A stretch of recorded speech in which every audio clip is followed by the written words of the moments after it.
Hello team, welcome to another ATP Geopolitics video with myself, Jonathan MSP. It's a Ukraine war news update, breaking news update for the 17th of May 2024. I thought I'd do a separate one completely for this, even though it will feature in my hits and losses video, because this has been a really significant night for Ukraine and a good night for Ukraine. I've long been talking about how, well, first of all, the Ukrainians have been announcing that they are on a par with Russia in terms of production of attack drones. But I have been stating that we haven't seen wide-scale usage of these, such as the Shahid or Shahid equivalents that the Russians have used into Russia from the Ukrainians. We've seen Ukraine do some really significant strikes on oil refineries, on oil depots, and on some military facilities, production facilities within Russia. But they're usually just one facility attacked of a night, maybe two, sometimes three, but only with, say, one drone attacking here, a couple of drones attacking there, a few drones attacking there. And I've been saying I can't wait for this moment where Ukraine are able to hit Russia with significant numbers of attack drones like Russia have done to Ukraine in the past. So, for example, last night, Russia sent 20 drones into Ukraine. And that's a fairly standard night, right? There you go, there's 20 drones. When are Ukraine going to be able to go, right, here's an absolute ton of drones to keep Russia's air defense thinking and on their toes, and to strike significantly at Russian facilities of a wide range of type? Okay. Last night it happened really for the first time. And I think this is perhaps a really important point in the war.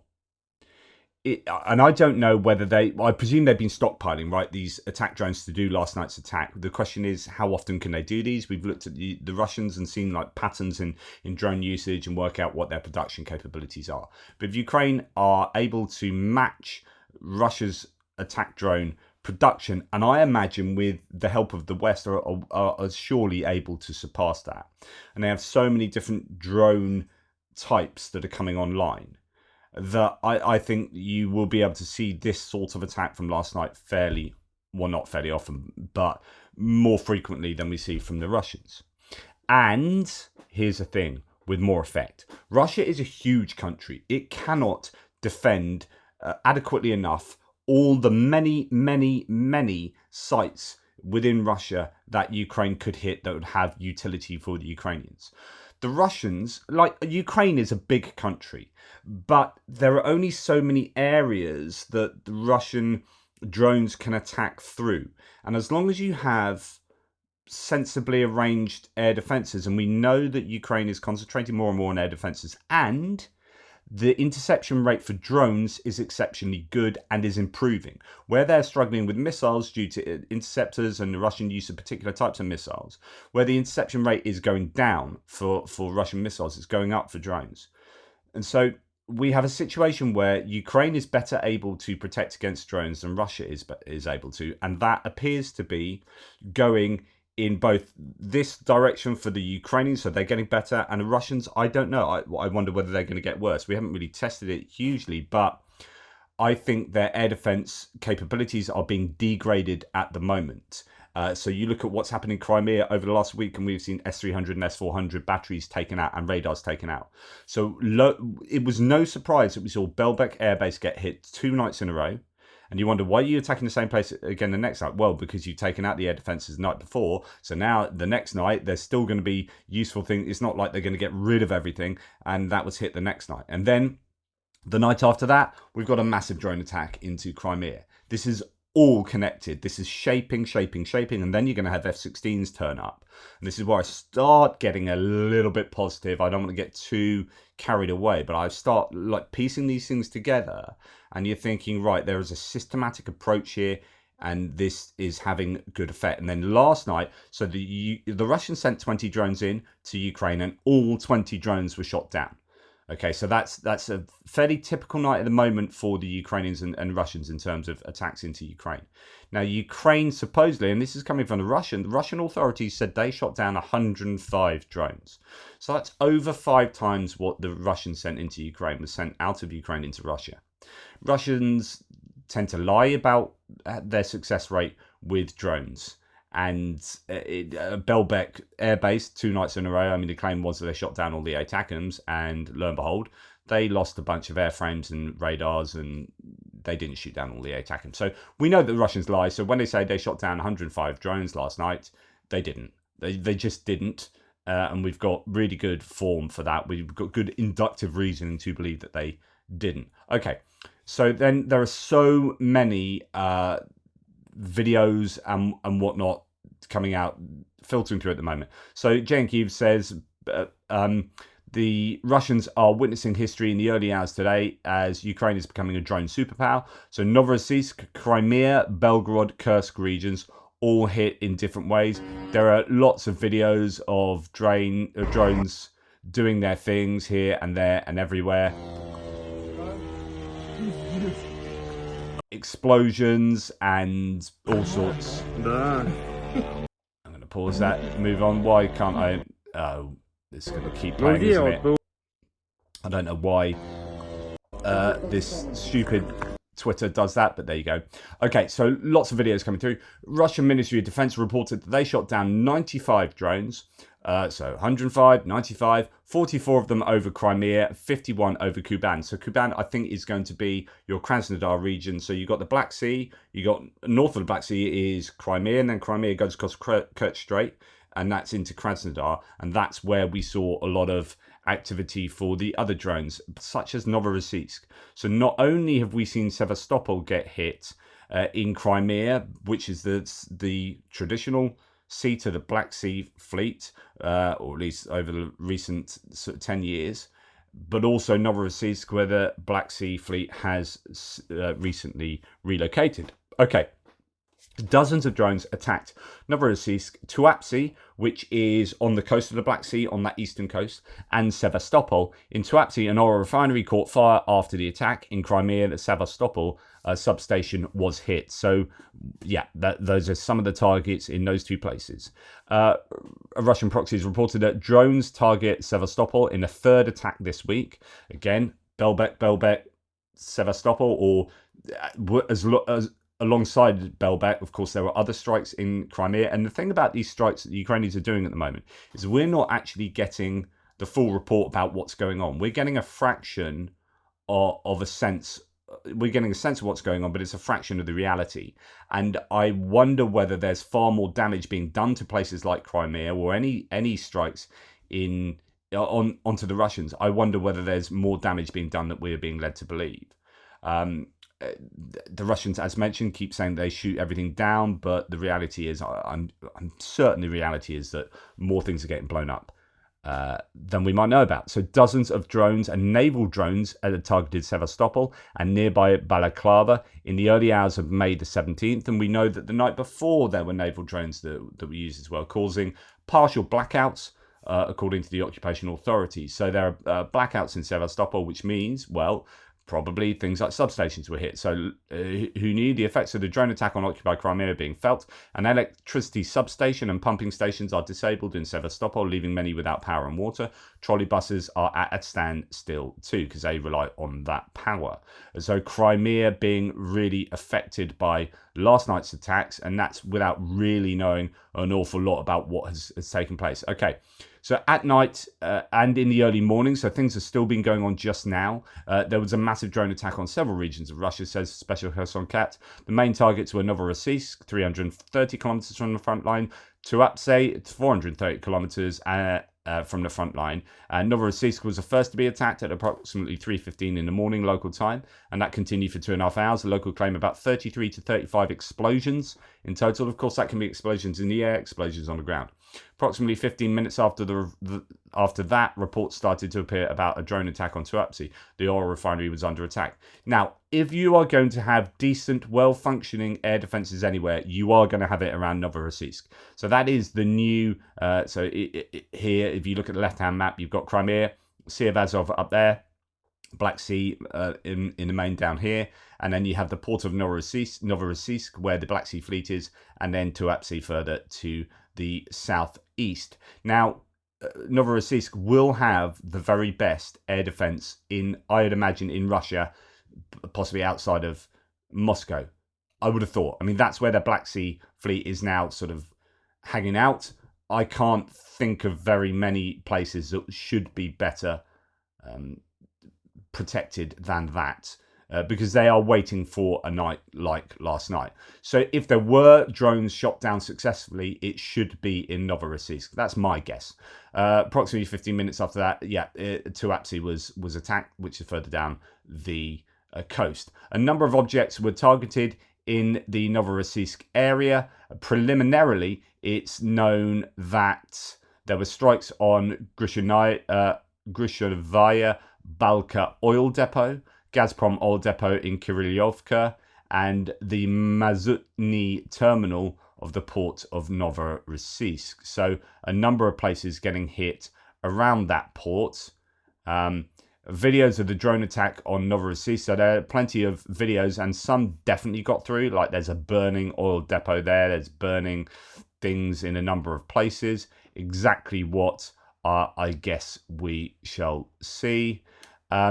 So Russian media, according to Anton Gerashenko, report the strike on Russian Novorossiysk, the seaport where the Russian Black Sea Fleet is based, an oil depot, a fuel oil terminal, and a transneft facility were hit. Locals reported hearing more than 30 explosions. Seaport is without electricity. So obviously electricity is being cut. There'd be some kind of substation. Public transportation is not working in Novorossiysk today, as well as local schools. Traffic has been closed on several streets. So I would imagine that drones definitely got through. They weren't all shut down. In fact, the imagery that is coming out is showing this. So you can see that oil depots in the background and very large, looks like electrical explosions as well in that right-hand video. I don't show you these too closely. You can go and watch these variously on Twitter. They're all over the shop. Novorossiysk, the moment a Ukrainian drone crashes directly into the oil depot, is filmed from the ground. The Russian air defenses seem completely overwhelmed. Oil depot getting hit, and that appears to go against the claim that all drones were blown up. And then the biggest Ukrainian air and surface drone attack in this war, says the Dead District. Fire in the 3 industrial sites of Novorossiysk are reported. So that's a mining site, Cementny Zavod, a metallurgy plant in Novorosmetal, and a cement factory at Cementy Zavod as well. So mining, cement, metal works. So not just oil and fuel depots. There seems to be a variety of targets for the Ukrainians there.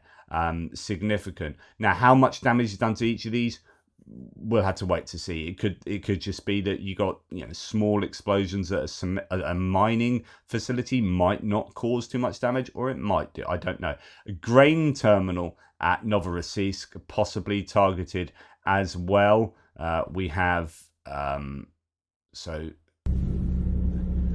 Нихуя себе кабеля попорвало. Ебать, вот это прилетик. Так прилетик. I presume that's damage to that. Уебал. To the grain terminal done there. So you can add grain terminal to that list of things that were hit. Michael McKay reports fires are burning at Novorossiysk, Russian Federation, after Ukrainian drone strikes. The port of Novorossiysk is without power. Many areas of Sevastopol, occupied Crimea, are in a blackout as well. What more? So this, I think, is quite interesting. This is blurred out due to OPSEC and whatnot, but this is a Russian person saying they blew up our port. They blew up our port right in. So let's go back. Actually, they blew up the port. The port. They blew up the port. She shouts, videoing something. They blew up our port right in front of me. They blew up the port. So here you can obviously understand that there's port infrastructure that you could, I assume, add to that. One more is coming. It's the 6th or 7th. She shouts, and then there's explosions. Expletive, that's in Kirillovka. It's not a expletive. Doesn't really finish that. It's just kind of fairly shocked by everything that's going on, as you can imagine. Anyway, that's some kind of local testimony there to ports being struck for sure. And Ukraine. Then we move on. So that's Novorossiysk. So the port of Novorossiysk gets hammered, and it is certainly challenging for locals. And here we have then Tuapse, the oil refinery there getting hit. So there's a strike on with a Luti drone. There's the twin tail drones you can see there, 150 kilometers an hour. I think that's traveling. So it's going at a fair brisk pace before it lands in at the oil refinery in Tuapse.